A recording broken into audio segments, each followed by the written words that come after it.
Look at some of the key numbers, the all-important numbers. Southampton, number 1. Port Vale, the giant killers of the weekend, number 2. Manchester City, number 3. Leeds United, 4. Arsenal, record winners of the competition, 5. Liverpool, 6. Chelsea, 7. And the winners of tonight's tie, West Ham or Brentford, ball number 8. Right, let's get going. Joe, if you can get the balls out of the velvet bag, I can, and into the mixer, we can get this off and underway. Okay, ready? Are they all in? Just checking, mate. Well done, Joe. Right, so Joe Cole is going to do the home teams, and Joe Hart is going to do the away teams. So, is everybody ready? Are we ready? We're ready to go. Okay, let's We're all start set, the draw guys. for the Let's go. quarterfinals. Joe Right, Cole, ready? Here we the go. first team.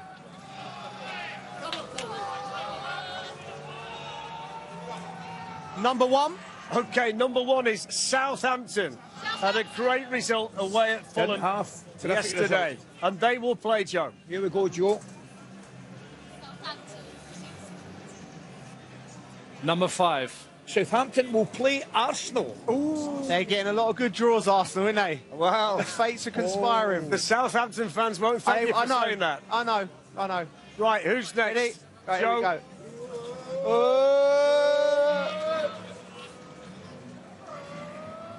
Number 7. Number 7 is Chelsea. So Chelsea at home. And Joe, side for they will Chelsea. play. Who have they got, Joe? They've got number 2. Home to Port Vale. The plum tie for Chelsea, innit? It's a brilliant tie. Brilliant Right tie away. for Chelsea. It's a great tie and for a great Port, tie for great Port tie Vale. for Port Vale. Wonderful. That's the most important bit. An away Correct. tie, brilliant. Yeah, League they're One Port gonna- Vale. Yeah, ready? We are. Right, okay, here we go. Go on, goal. City. Number 3. Number 3, Manchester City. So Manchester City, Joe, No pressure, Joe. former club will play. Who's getting it then? Who's getting it? Number 6. Oh, he's only done it. They play Liverpool. What a Here tie. we go. What a tie. Manchester City versus Liverpool. Yeah. So we've got 2 left. And still, by the way, to come No out West the Ham. winners of tonight. Correct. Number 8. At home. The winners of West Ham United against Brentford at home, and they will play. They're playing number 4. As you would imagine, that is Leeds United. Winners tonight's tie play Leeds United. So thank you all. That concludes the quarter-final draw. Ties will be played on the weekend of the 4th and the 5th of April.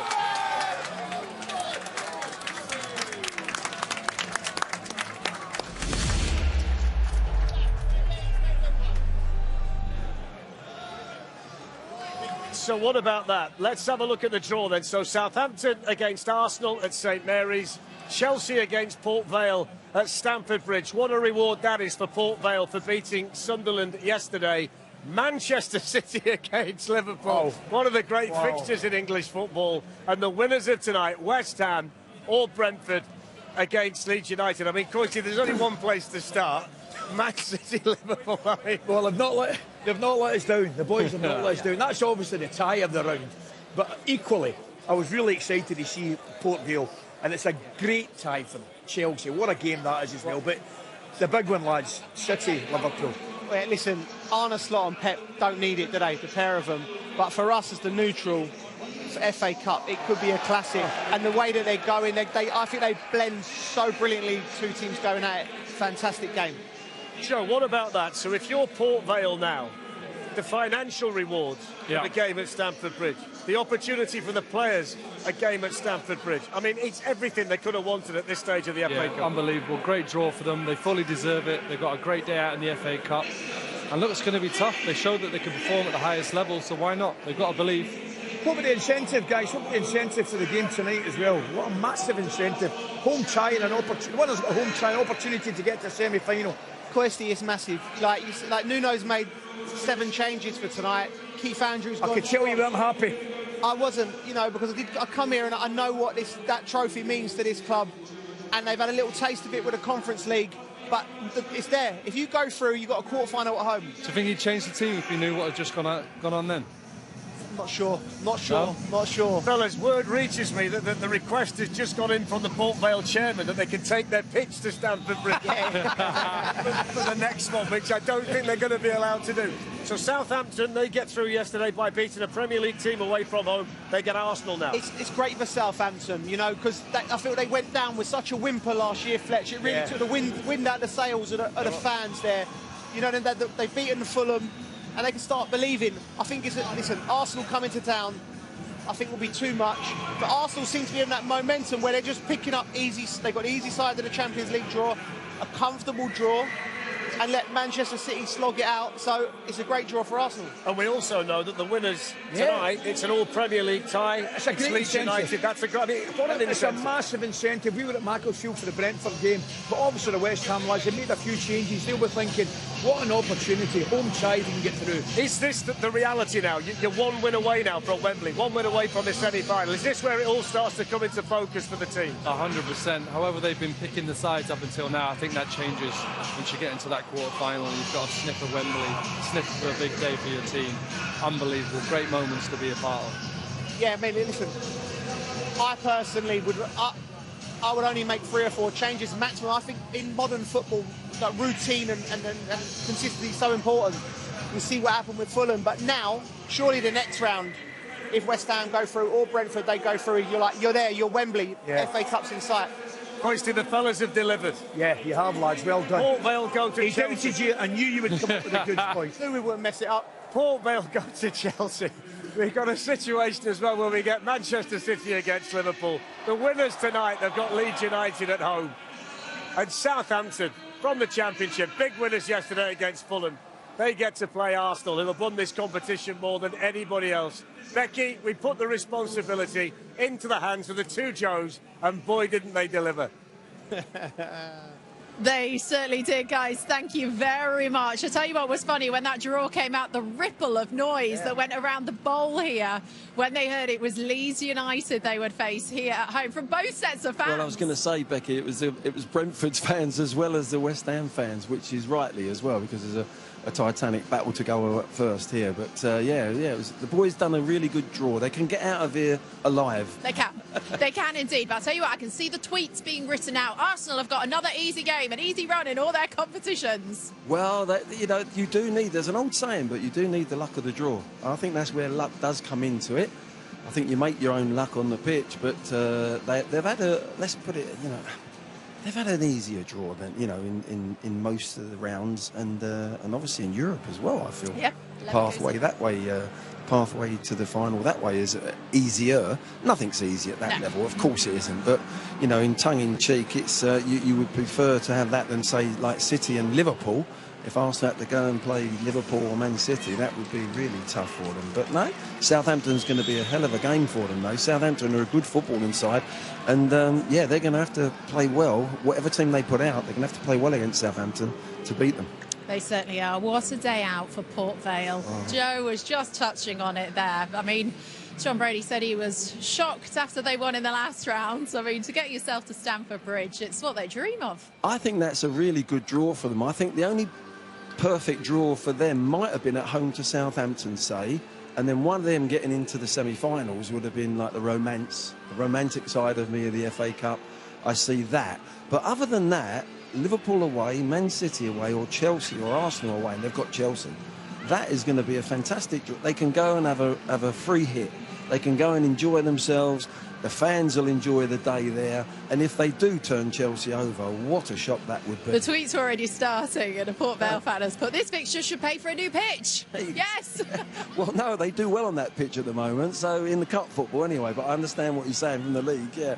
Can you believe that Man City and Liverpool haven't actually met in the quarter-finals of the FA Cup since 1988? Liverpool will be the ones wanting to pull that stat because they won it at City 4-0. Well, I mean, that is a titanic battle, isn't it? It really is. The chances of that happening was obviously on, and it could have been Arsenal-Chelsea. There could have been some massive fixtures, but that is, City at the moment, I think they're still the very best footballing side in the country at the moment. I really do. when you watch them play, it's the way football should be played. It doesn't mean they're going to win everything. Of course it doesn't in football, but they're a beautiful side to watch. And Liverpool, you know, on their day, they can beat anyone. They've got such talent. So that is going to be some game. It really is. Glenn, I'm going to be mean and ask you not to sit on the fence here, because I would love to push you for who you think will be in the semi-finals. So, Southampton, Arsenal? You've thrown that one at me. I know, I'm sorry. Well, I'm going Arsenal because they're in such a strong squad, yeah. Chelsea, Port Vale? Chelsea. Man City, Liverpool? Going City. And West Ham or Brentford against Leeds? To get home tonight safely, I've got to say West Ham or Brentford. Make an impact in the Premier League and Champions League. He was Arsenal's best player, or one of them anyway, as they beat Mansfield to reach the FA Cup quarter-finals. It was his first appearance for the club for 4 months due to injury, but he impressed in attack and defence in a midfield role. Right, Tim, yeah, he's very good at dribbling, and we saw that on Saturday. But his defensive work in midfield was very impressive as well, which maybe to people from the outside wouldn't have noticed. Is he going to get a chance, or should he get a chance in the Premier League or Champions League? Well, I think that's up to Mikel. Obviously, he's a manager at a football club and he knows it's very difficult, but not impossible, for boys like Max to get into that team when you're challenging for everything. You know, in every competition, let's not forget. So the best thing is for Max and his pals in the academy is for the club to stay in all competitions. And they will get chances, little cameos off the bench. He started at the weekend. Max would never have played on a pitch like that, Mansfield. He would never, in the whole of his life, probably only when he was a baby. Through the academies, they're all like snooker tables. He did well on that pitch, didn't he? Even more credit to him for doing that. He's versatile. He can play as an 8. He can go wide and look like a winger, not someone who's out of position. It's testament to how he's been developed and the versatility of how they've worked on him individually to improve his game. And then it's up to Mikel to give these boys the opportunity when he does. He's not been shy of doing that recently. You know, we've seen him. And let's not forget, the best player they have at the club is from the academy, which obviously helps. When you're a Max Down and when you're coming through, Salmon played at the weekend as well. You're getting opportunities to play. When they look up at the first team and they say, who's come through the academy, there is evidence there. There's evidence that if you're good enough, you're going to get an opportunity, and you're going to get an opportunity to thrive at one of the best clubs in the Premier League. We're going to get the Arsenal fan perspective in a moment. Well, Christian Tye joins us now. Good morning, Christian. How impressed were you with Dowman? Morning, guys. Yeah, really impressed. It's not the first time we've seen him, you know. They've been talking about this kid for a number of years now. Obviously, last season they wanted to bring him through more, but he was too young. And then, we've seen, pre-season at the start of this season. Remember the game against Newcastle, a couple of games he came on, had a massive impact, playing against, top established players. I remember him in pre-season making Joe Linton look like, an ordinary player, winning a penalty. And then, look, every time he's played this season, he's impressed. Pretty much every time he plays, he gets man of the match. He always stands out. He's always, the best player on the pitch. This guy's, this kid's 16. And he was doing, like I said, he was doing it at 15. He's been doing it for a couple of years. 16 now. And every time he starts for Arsenal, he shines. He looks like the best player on the pitch. And we saw that again against Mansfield. By far and away the best player on the pitch, the most exciting player as an Arsenal fan on the pitch to watch. A whisker away from having a couple of goals, a bit better finishing, the one where the keeper passed it to him. If he just put it in the corner, he's got a goal, and then there's one after that. But fantastic player, top talent, and probably the biggest talent I've seen come through Arsenal's academy maybe ever. Bukayo Saka obviously coming through the academy, but I don't think Saka was this good at 15, 16. And look, the talk about him obviously is very loud. Mate. You don't want to put too much pressure on him. Look, well, who else has really come through at Arsenal? That Tony kind Adams. of in my era. Obviously, Jack Wilshere. Yeah, that's kind of before my era. I'm talking about kind of what I've seen. Okay. You're Jack right. Wilshere was probably. Sorry. Yeah. Sorry, mate. Yeah, he's obviously a talent. I think it's really important now for him, Lewis Skelly, Nwaneri, when they come back to Arsenal. They've had a taste of it. They want to play in the first team. But like I said, this team is going for all trophies on all fronts and challenging. So you have to trust the manager to give you your opportunity at the right time. But I would say to all these boys, you need to continue to develop. It's not about getting your wash bag under your arm at 11:30 and going home. Let the rest of the squad do that. You're still young. You're still capable of develop. Individually, they need to get better at certain aspects of their game.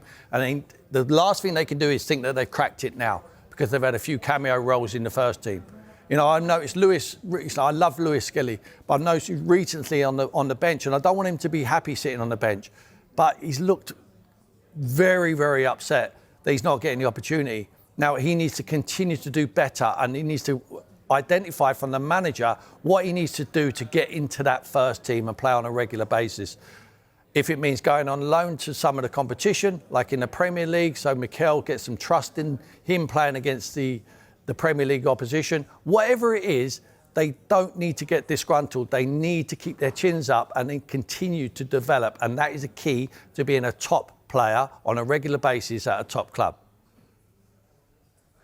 Yeah, I completely agree. I think, look, from all the noise, what you hear from the academy and even the scouts when he was really young, he seems like a different calibre to a Miles Lewis-Skelly, to even a Ethan Nwaneri. No, nothing against those players. They're fantastic talents. But Dauman seems like he's going to be a star. You know, I think if he was a left winger, with how good he is, I think he'd be starting already. You know, just the competition he's got on the right with Bukayo Saka, with Noni Madueke now coming in. The competition, obviously he can play in the 10 as well, but he's got Eze in front of him, he's got Odegaard in front of him, he's got Kai Havertz who can play in that position. Whereas, like I said, if, you know, Martinelli and Trossard, who haven't really been performing recently, with his talent, like I said, if he was on the left, I think he'd be starting. I think he's that good. I just think, like I said, because of the talent in front of him, he's going to have to wait. But that probably suits him as well, you know. Just bring him in slowly, kind of, you know, games like this again. You know, Mansfield, man of the match. It was. You watch that game, you can see there's a star on the pitch. He's 16 years old, and like I say, every time he plays, he's impressive. Fans are always happy to see players come through the academy and into the first team, and Dauman is looking like a real star. Quadruple is still on, Christian. How many trophies are you going to get? How many trophies are Man City going to get? Yeah, I'm not doing all the quadruple talk, man. It's never been done before. I don't think we're going to do it. It's a ridiculous thing to do. How many are you going to get? If it's not 4, how many? I've said I'll be happy with the Premier League. It's been 22 years. You know, I'll take a Premier League. Anything else on top of that is a bonus. I think Carabao Cup, I think we could beat City. But look, it's a one-off game. Anything can happen. You can win, you lose. You can lose. City are a top team. So, yeah, look, Premier League I'll take. If it's a double, I'll take it. Anything more is a bonus. Is this team and this squad good enough? I truly think they are. You know, maybe the performances recently haven't been that convincing, but the results at this stage of the season is all that matters. We know this team is good enough. We've seen incredible. I know all the noise about Arsenal boring, Arsenal this and that. Yeah. Some of the performances this season have been fantastic. Some of the football I've seen, the quality in this team. So I know they can do it. I know they have the talent and the experience now as well. A couple of these players who have been around for a couple of years, been through title races, know what the pain feels like to not get over the line. Now is the time to get over the line. So look, people want to talk about quadruples. They're only talking about it because we're in a position, and we've put ourselves in a good enough position to be spoken about. So, you know, no average teams get spoken about doing a quadruple. True. Put it that way. Christian, thank you.